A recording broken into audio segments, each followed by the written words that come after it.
करो पर हक न भरोसा, आँखिए के सामने सब देते हैं धोखा, देते हैं धोखा। आजकल के करो पर हक न भरोसा, आँखिए के सामने सब देते हैं धोखा।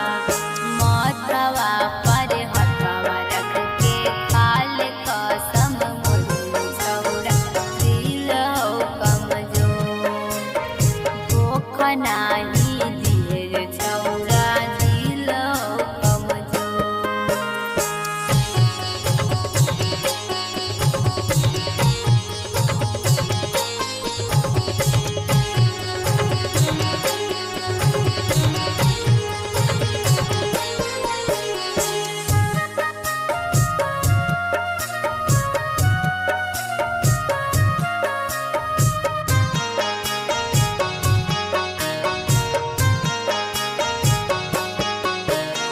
प्यार जब कइनी त ठीक से निभाइने, सीमा के प्यार यारे कबो न भुलाइने, कबो न भुलाइने।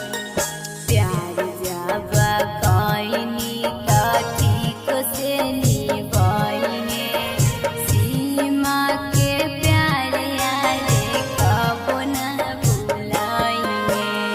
मानी जो विकास बतिया बनिए नहीं कठोर रे छौड़ा, दिल हो कमजोर, धोखा नाही